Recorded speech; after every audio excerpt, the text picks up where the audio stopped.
Nathalie. La femme libérée par excellence, qui préfère donc que son mari lui offre une perceuse que des fleurs. Elle nous l'a dit tout à l'heure.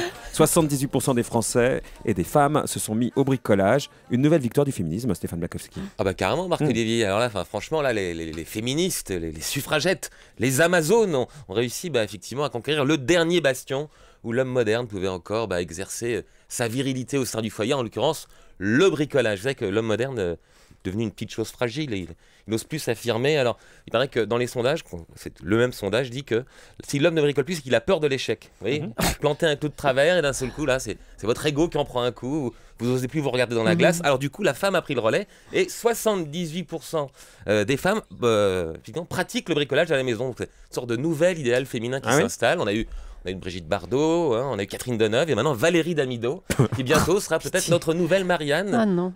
Pourquoi oh non? Elle est blonde comme vous, je vous rappelle, il n'y a pas non plus... On a bien eu Evelyne Thomas. Alors, évidemment, pensez bien que quand je dis ça, les fabricants de perceuses se frottent les mains. On va bientôt avoir certainement des lignes de perceuses dans des tons pastels, un peu comme les fer à repasser, par exemple. Là, ça sera beaucoup plus féminin.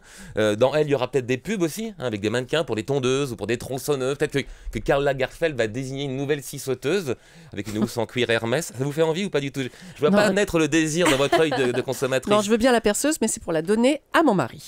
Bon, en tout cas, ah oui, lui en échange pourra peut-être vous offrir une bétonneuse, puisque c'est maintenant la mode. En même temps, quand on dit que la femme moderne adore bricoler, c'est vrai que c'est très exagéré, parce que le sondage demande aux femmes pourquoi elles se sont mises à bricoler, et elles répondent qu'en fait elles n'ont pas le choix, c'est la crise, et que quand on bricole, puisque votre mari ne veut plus le faire, c'est une manière de faire quelques économies de plus. Donc c'est quand même assez fatigant d'être une femme libérée, puisque d'une part on bosse, en étant moins payé que les hommes, mais bon, on bosse, et quand on revient à la maison, double journée, alors les courses, les lessives, la vaisselle, et maintenant, effectivement, un petit peu de bricolage on n'en en fait plus, pas assez. Pour se remonter le moral, comme le gouvernement n'a pas été très sympa avec les femmes. Vous rentrez chez vous le dimanche et qu'est-ce que vous faites quand vous êtes une femme moderne? Vous montez une petite armoire Ikea. C'est pas sympa ça? Super sympa. Depuis les années 80. Ah, il manquait plus que lui.